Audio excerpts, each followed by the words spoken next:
sida ka warqabtaan waxa dhawaan la siiyay shahaadadii musharaxiinta u tartamaya doorashooyinka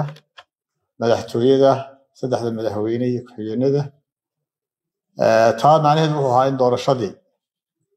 ay inoo bilaabmayso haddii alla ka dhigo maadaama kaambeynkii rasmiga aanu bilaabmin waxay muddo dheer gorfaynayeen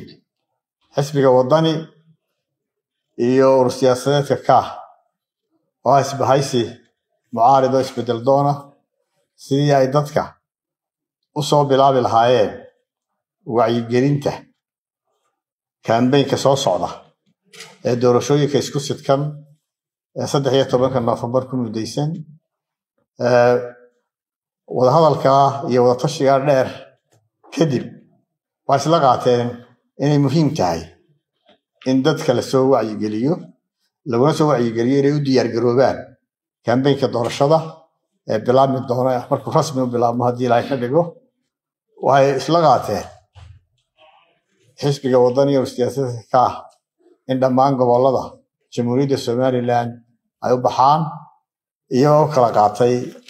bari iyo galbeed inay u kala baxaan urur siyaasadda kaah wuxuu soo mari doonaa soona wacyigelin doonaa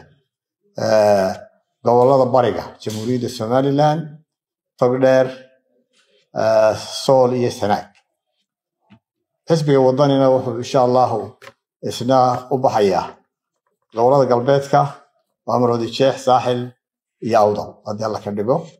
waxaanu shacbiga Somaliland ugu baaqaynaa inay doorashada u diyaar garoobaan inay nabadgelyadooda ilaashadaan inay wada jirkooda iyo walaalnimadooda ilaashadaan doorashadana aynu tartan nadiif ah oo turxaan la aynu ku gallo haddii ilaahay ka dhigo